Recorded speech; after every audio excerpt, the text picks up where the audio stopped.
Thank you for joining us on this session of Zoroastrian Voices from Iran. Our speaker, Ms. Sarah Stewart, holds the SOAS Shahpurji Palonji Lectureship in Zoroastrianism and is the co-chair of the SSP Institute of Zoroastrian Studies. Her two-volume publications, Voices from Zoroastrian Iran in collaboration with Mandana Muawanat, are truly a treasure of fieldwork accompanied by an archive of recorded interviews which will form the basis of today's talk. What makes this publication more valuable is that Volume 1 features not only interviews from the capital of Iran, Tehran, but also from Ahvaz, Kerman, Shiraz, and Isfahan. She was the lead curator of the exhibition, The Everlasting Flame, Zoroastrianism in History and Imagination, and has recently launched a short introductory online course on Zoroastrianism. Her ongoing project, Gen Z and Beyond Digital Survey, is the first of its kind and seeks to capture the demographics, religious practices, and views of Zoroastrians in the world today. It is with great pleasure to welcome Ms. Sarah Stewart. Thank you. Thank you so much, Afreen, for your introduction.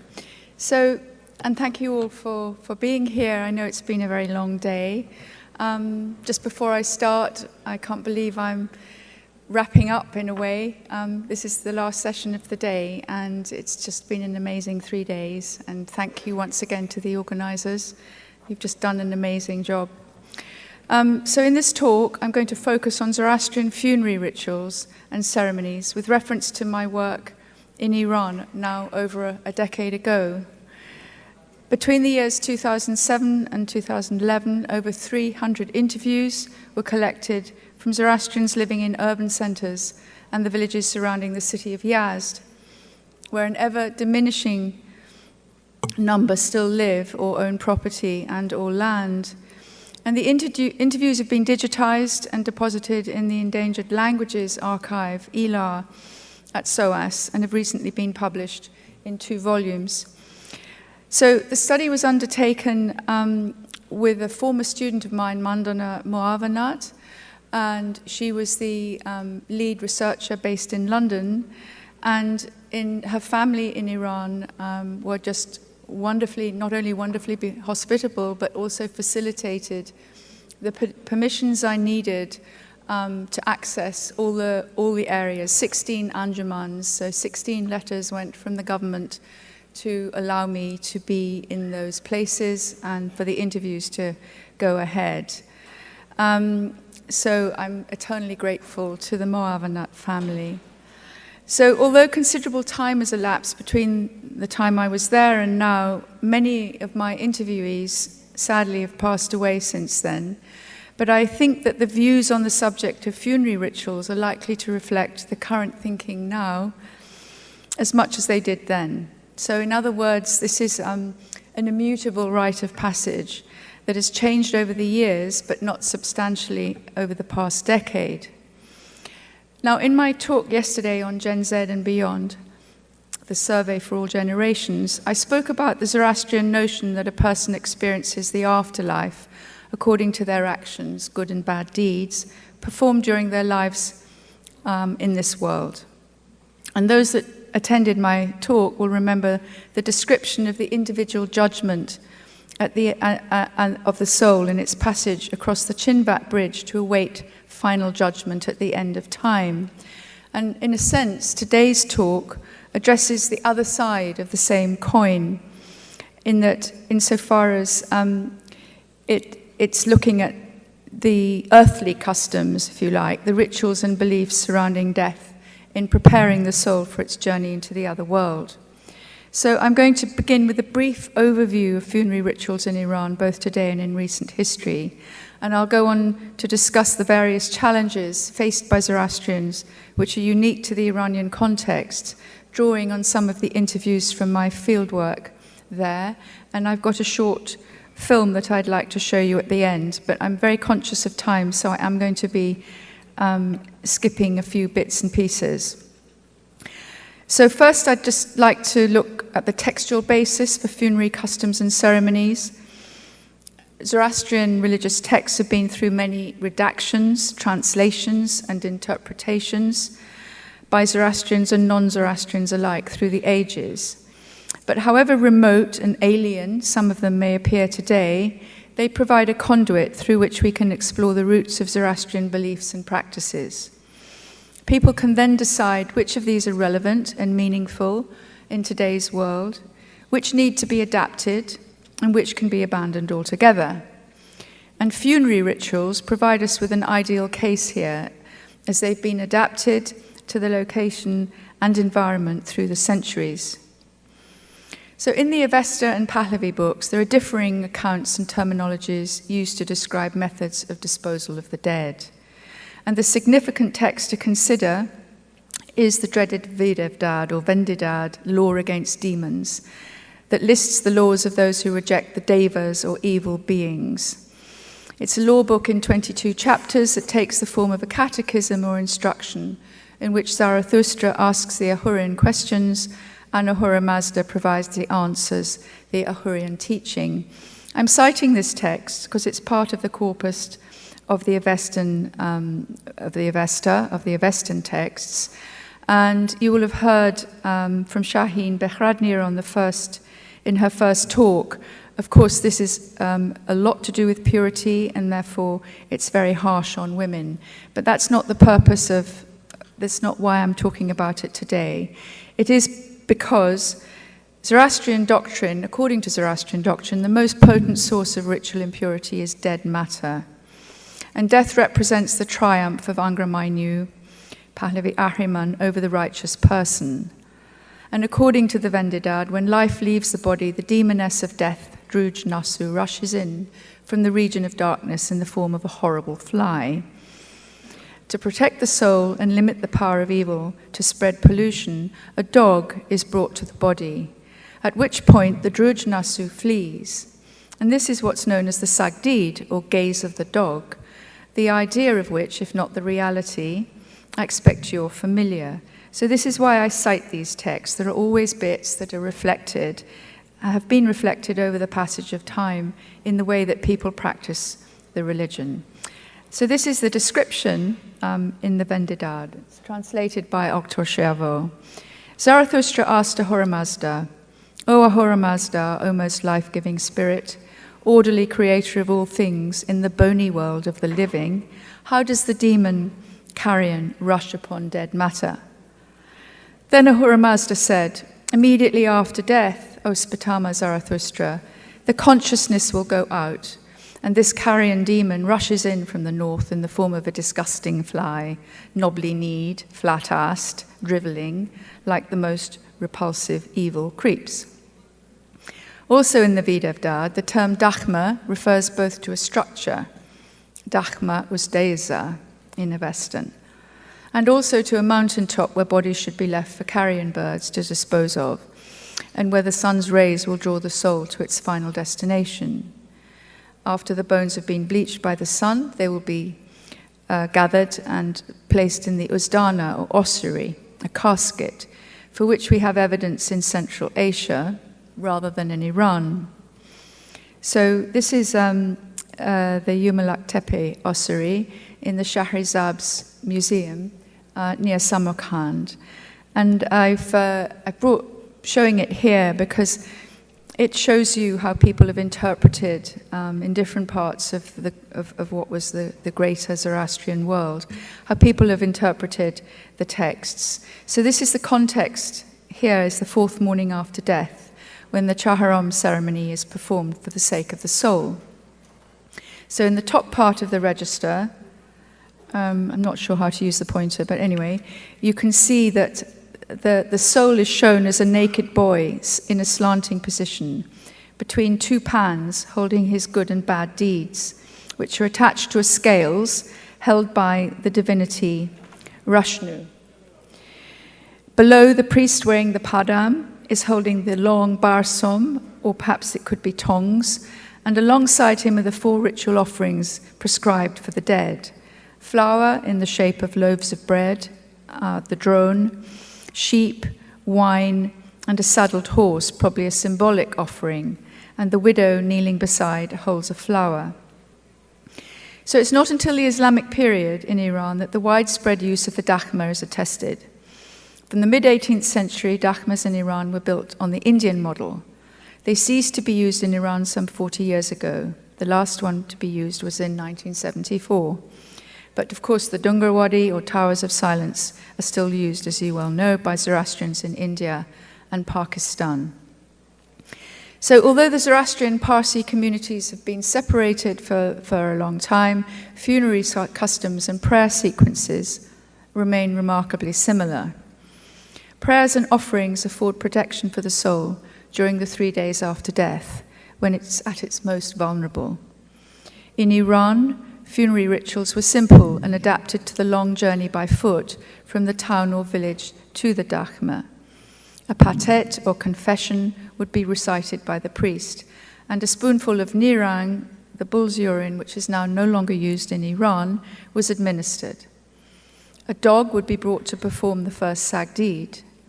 Following death, a fire was kept alight near the head of the deceased, and the body was washed first in nirang, and then water, and then clothed in white cotton garments.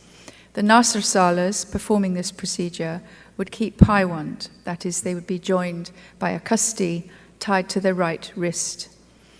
Paiwand would also be kept by the salars when carrying the funeral bier to the dakhmeh. A furrow was drawn round the body, and the dog performed the second sag deed before leaving the house, and the third and last sag deed was performed at the dakhmeh itself. Now, I was going to briefly go through the contemporary funeral rituals in Iran based on the description of my colleague Mandana Muavanat, and this is included in volume 1 of Zoroastrian Voices.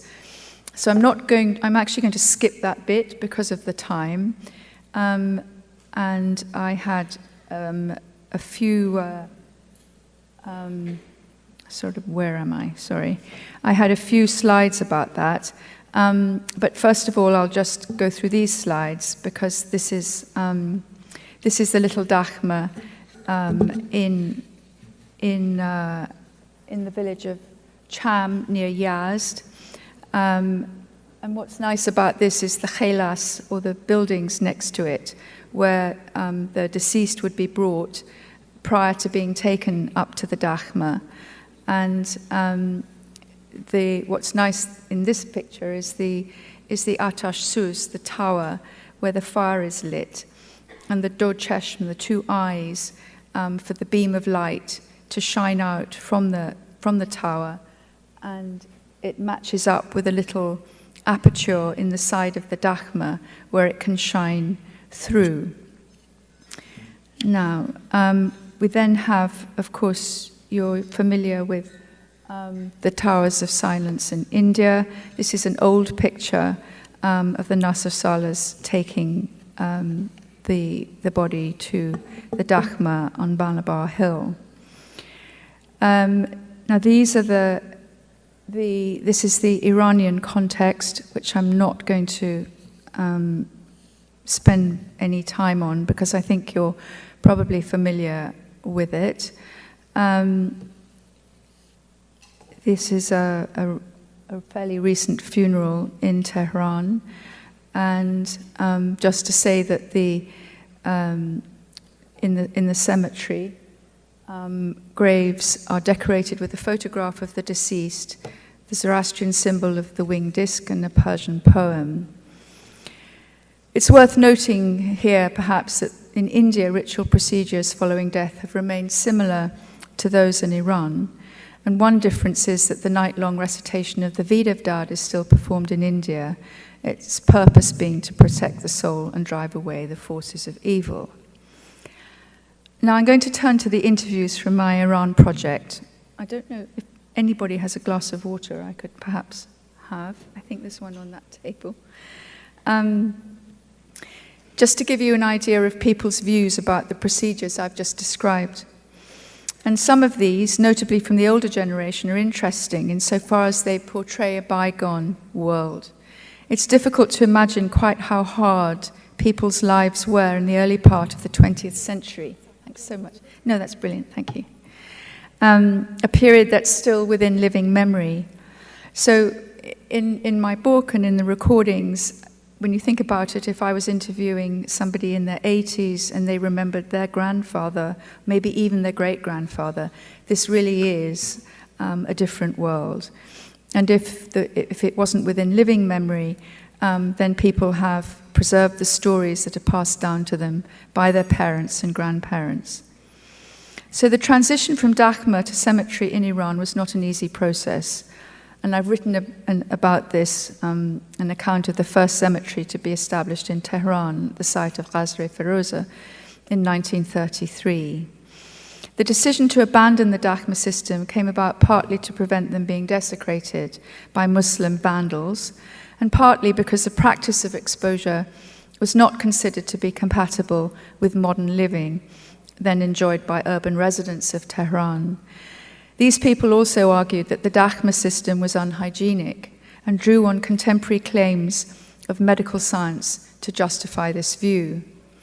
And those who were opposed to burial, on the other hand, put forward their own scientific ideas, claiming that cemeteries were unhealthy places, likely to harbor disease.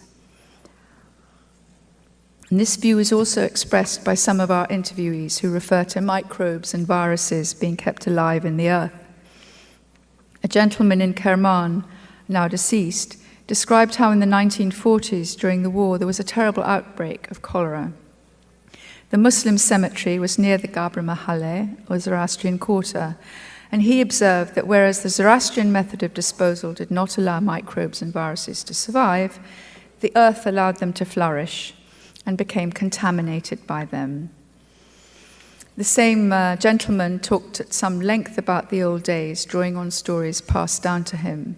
He tells of an earthquake in which many people died, and there wasn't enough room in the dakhmeh, so they built a wall across a large area of a mountain, placing men on one side and women on the other.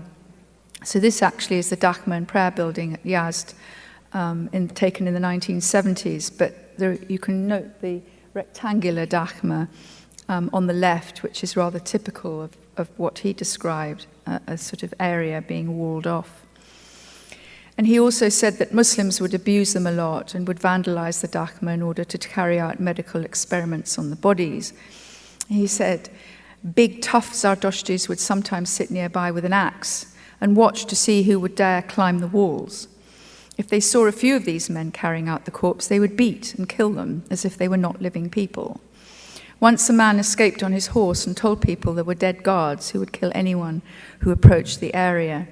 So this might be a rather fanciful account, but we do have reports of Muslim medics using bodies from the dakhmehs for their experiments, including the dakhmeh outside Tehran.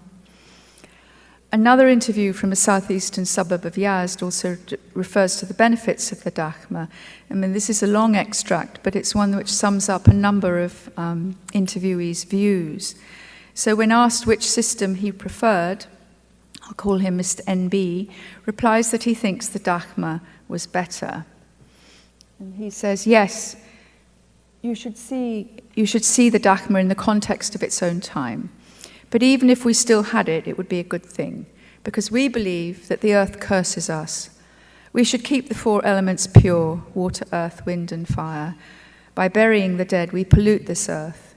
As you, as a learned person, know better than I, tetanus microbes develop in the darkness of the grave.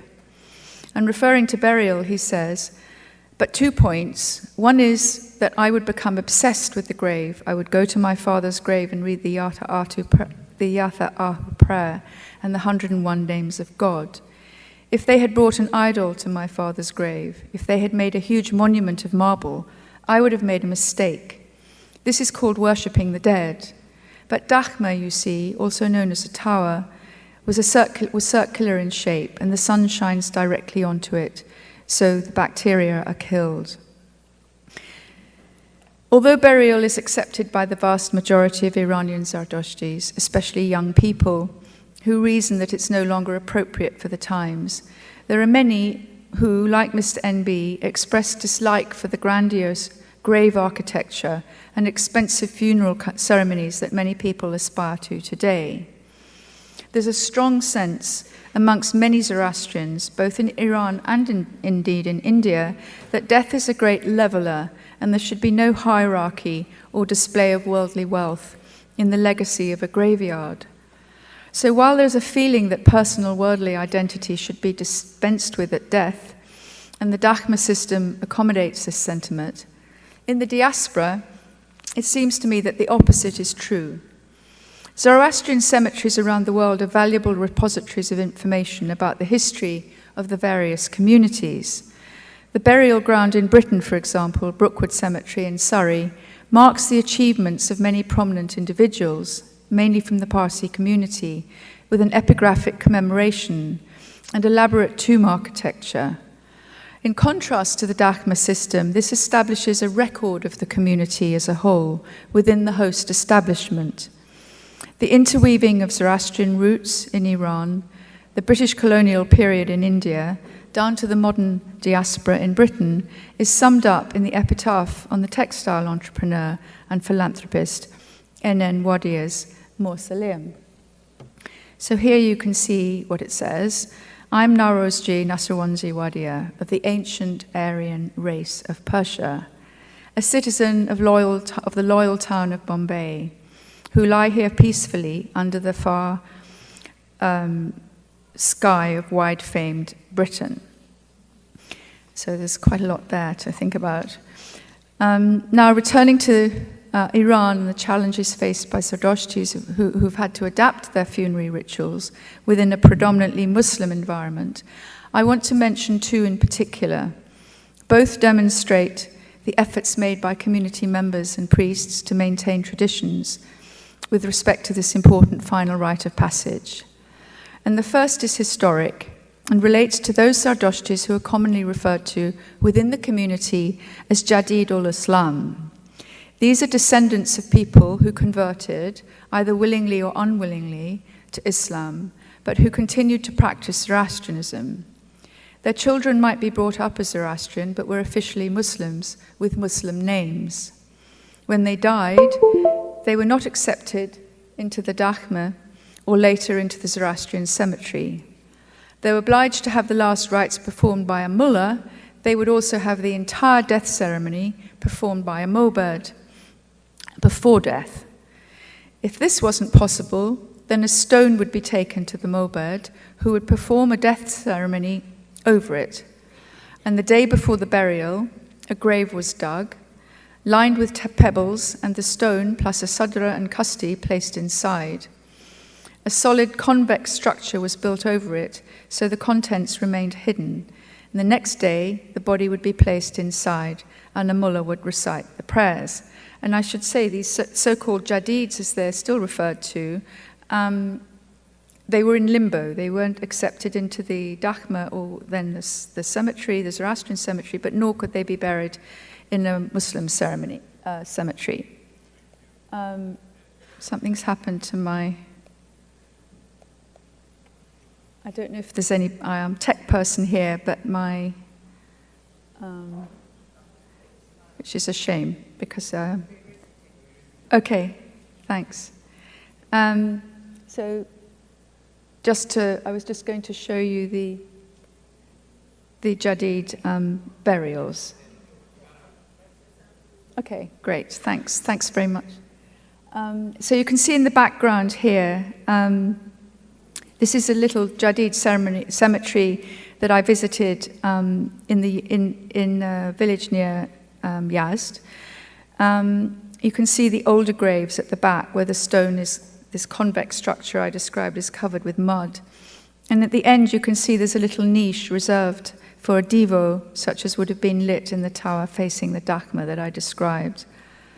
And then there's another one here, more closer up. So the old graves have been vandalized and desecrated, but you can see the modern one, more solid structure next to it, and there's also this little aperture for the Devo.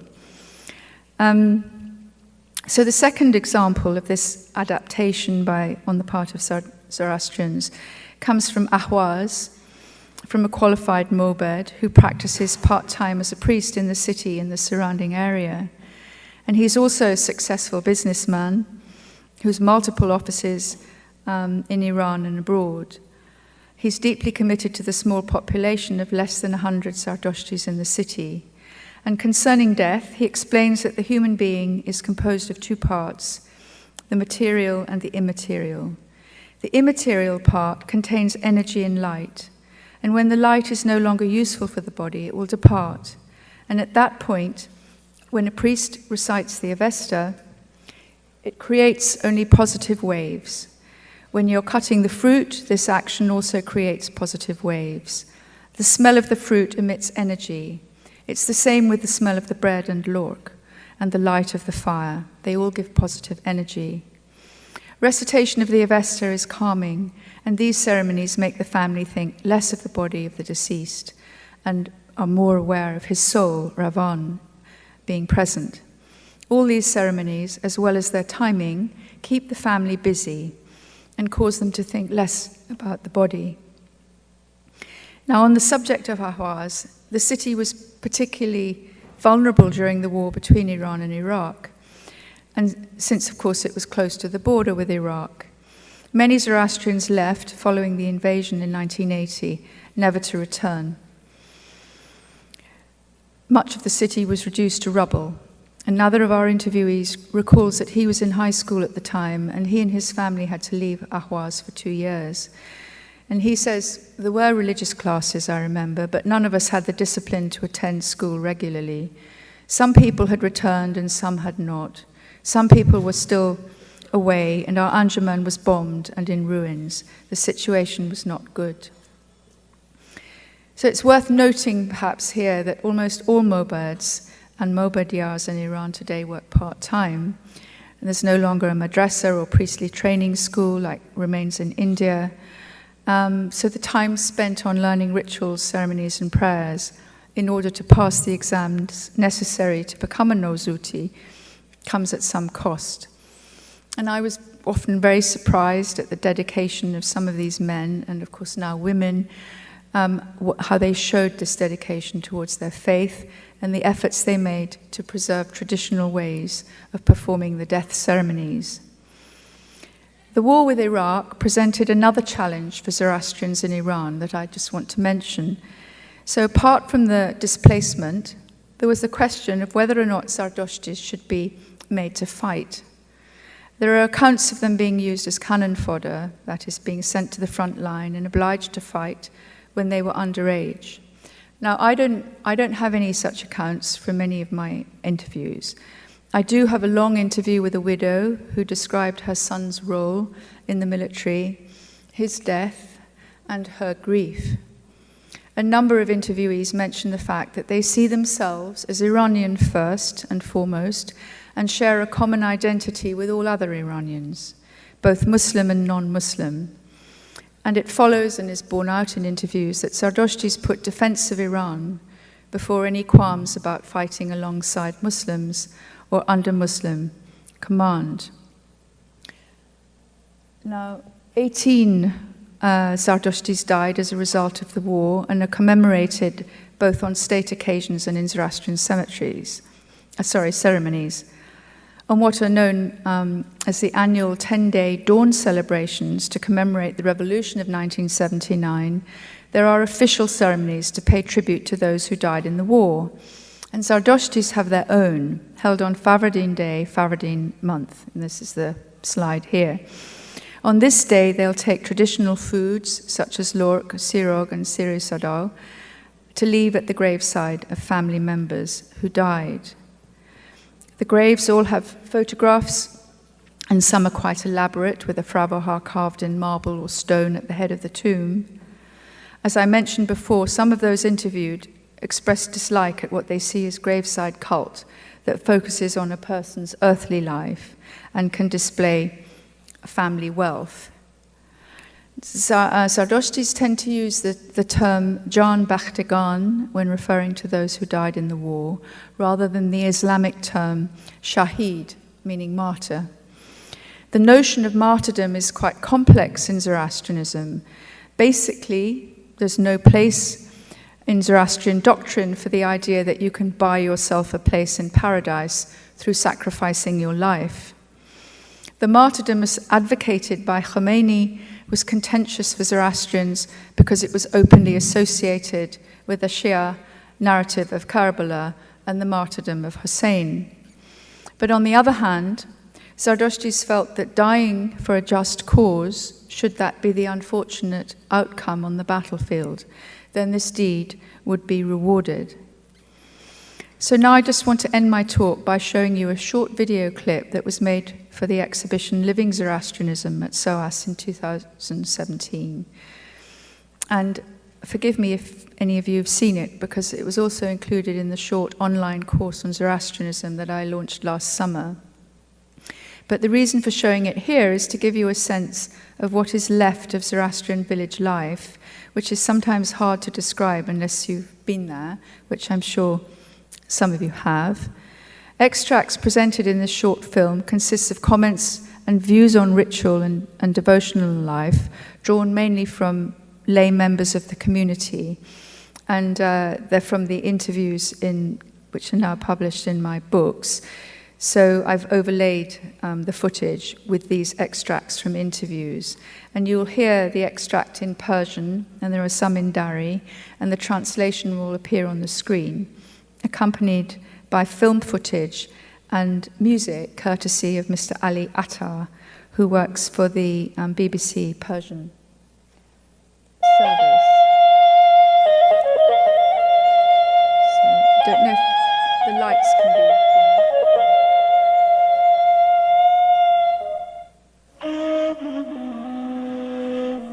Zoroastrians pray facing a source of light, the sun or the fire by day and the moon by night. Traditionally, they observe 5 daily times of prayer known as the Gar. Now, people have different views on the power of the words in the Avestan language. Some think it's sufficient to recite them correctly without understanding their meaning, while others attribute huge importance to the understanding of meaning.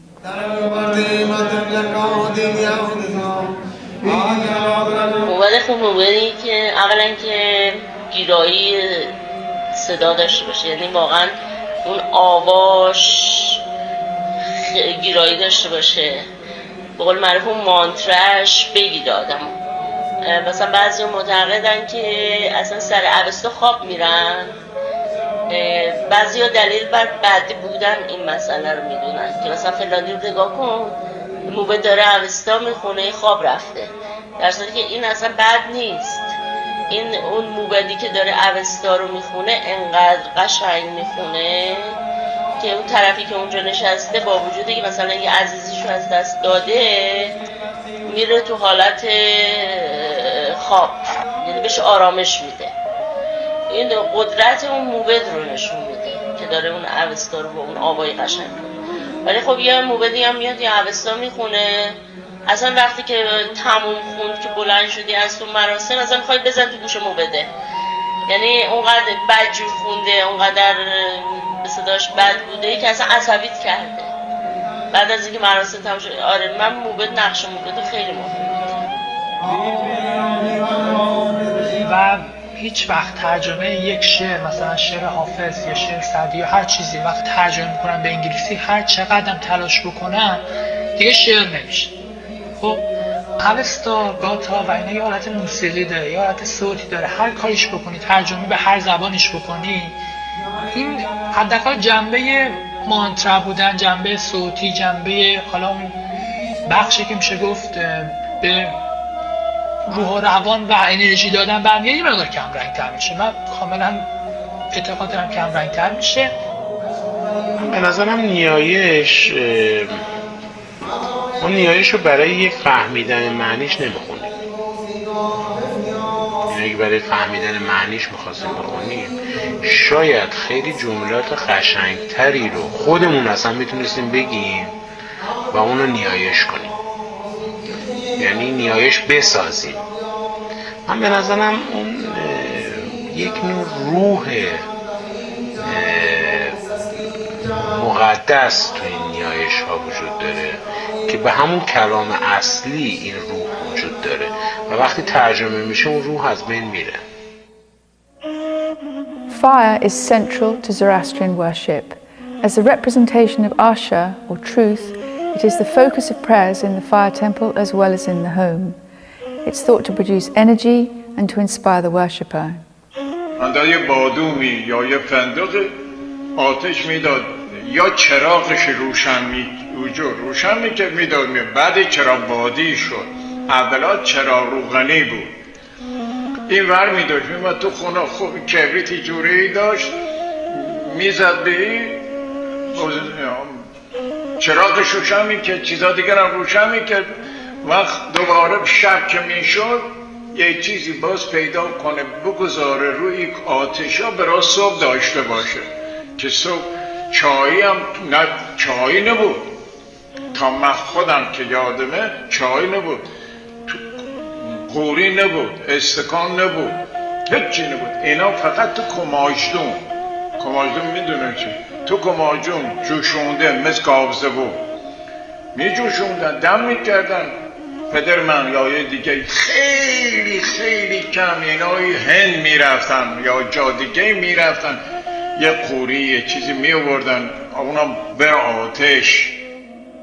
روایتی هست موقع که آتشکده آماده شده بوده برای انتقال آتش، رعد و برقی میشه، هوا مه‌آلود بوده و درخت سروی که نزدیک همون آتشکده در مجاور آتشکده بوده بالای سر به آتش میگیره، یعنی درخت سر بالاش آتش میگیره و زرتشتی ها خوشحال میشن از اینکه پروردگارشون آتش براشون آورده نزدیک آتش کرده و آتش از روی درخت سر منتقلش میکنن داخل آتش کرده. نمیدونم، حالا این یه دفعه به دل من افتاد که ایرانی همیشه آتیش رو تو دل تاریکی و سرما روشن کرده، یعنی همیشه آرزو داشته که یه دفعه از دل سرما و تاریکی نور و گرما در بیاد. به خاطر همین این حالت تصویری داره یا حالت خیالی داره. یعنی این آتش روشن کردن مثل یک نوع امیدواری برای بهتر بودن. من مثلا شما فکر کنیم مثلا توی اتاق تاریک، کاملا تاریک، مثلا یه کبریتی شما دستت روشن میکنی، وقتی روشن میکنی یه دفعه دلت شاد میشه، یعنی اون نورش باعث میشه که یه دفعه چون دلت به همه جا باز میشه، چشمت به همه جا باز میشه و میتونی ببینی چه خبره، این شادی آفرینه. به خاطر من فکر میکنم هم به خاطر همین مسئله است که آتش مقدسه توی دین زرتشتی. Zoroastrians celebrate holidays according to the religious calendar. Nowruz is a national holiday in Iran. People spring clean their houses, prepare special foods and visit the fire temple. سفره 7 سین، ساده ترینشون سفره 7 سینه. اگر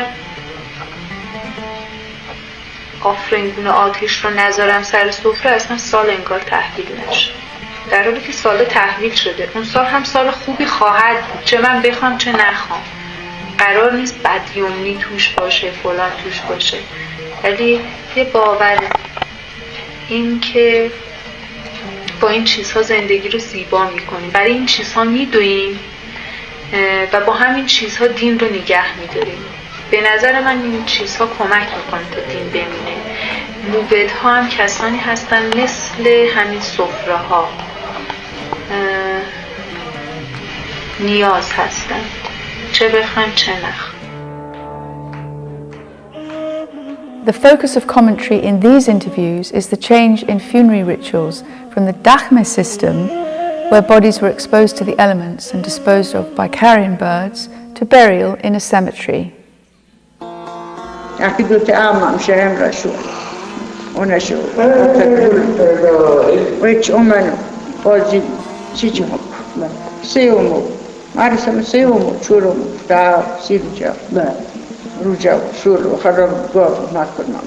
خیلی ممنون.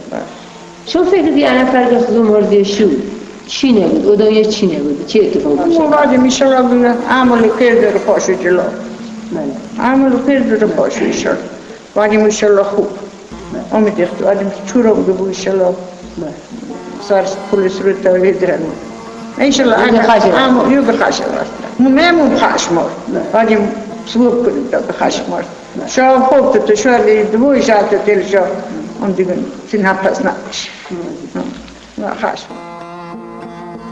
شما مایه که گذرد. فقط در کورو خیش اونگری و زندگی و میه یکی میپیرم از خوش درگه تا شکرتن از مول دنیا هم نکنم خب؟ یعنی آرامشی که در گذشته پیر که بگه پشنم خب نه آدم پیره بود آدم که پیره بود او خوب اگر 100 سال اگر 50 اگر 5 به باید رفتن و دنیای پررنگ به باید رفتن و ایستادگی نی اگر داری 2 ساعت خانه پر از گنج. Shrines play an important part in lay worship, and most people visit the major Zoroastrian shrines, pirs, at least once a year. Pir Sabz, also known as Chak, is probably the most popular. ما خود داشتم پردم خود بریدنده خود چشم داشتم چشم که من آمدم منو یکی را به برد بریش و تا ما پیرم گو که کف بلدم و واقعا همیشه هر چی که خواستم یعنی واقعا تو زندگی مراحل تصمیم گیری که میخواستم بکنم واقعا همیشه در حقیقت به نوعی توکل کردم به پیر صبر و همیشه هم موفق بودم هیچ وقتم یعنی واقعا اصلا ته دلم. ما مسلمان‌ها و غیر زرتشتی‌هایی رو داشتیم. علاوه بر مسلمان‌ها مسیحیت هم داریم که میاد داخل شاور میزد و روز شاور را میزد نیایش خودش انجام میداد.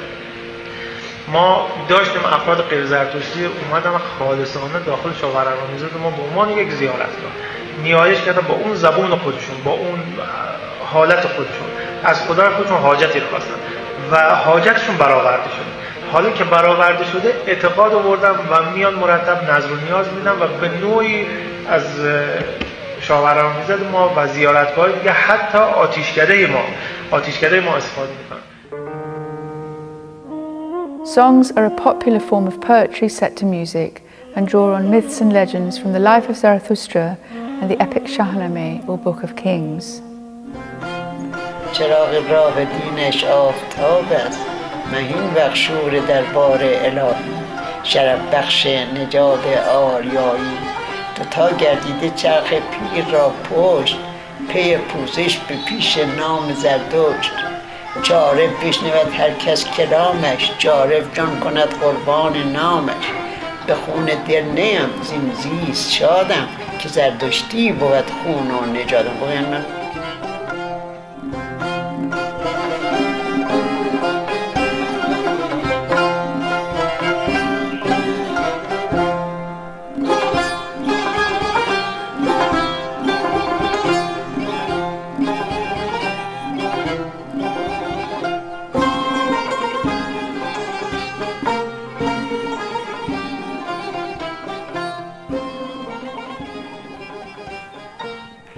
Okay.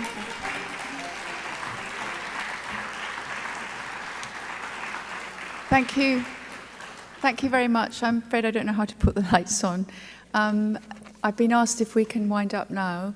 If anyone does have any questions, please do come and ask me anytime later or tomorrow. So thank you once again for being here and have a wonderful evening. I'm sure we will.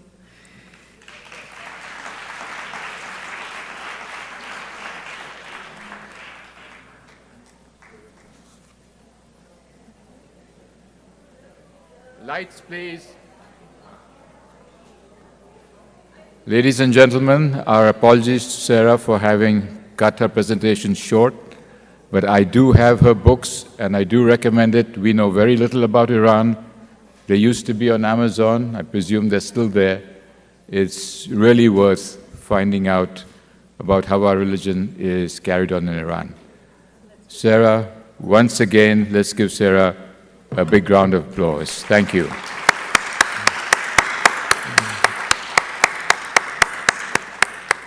Thank you, Sarah.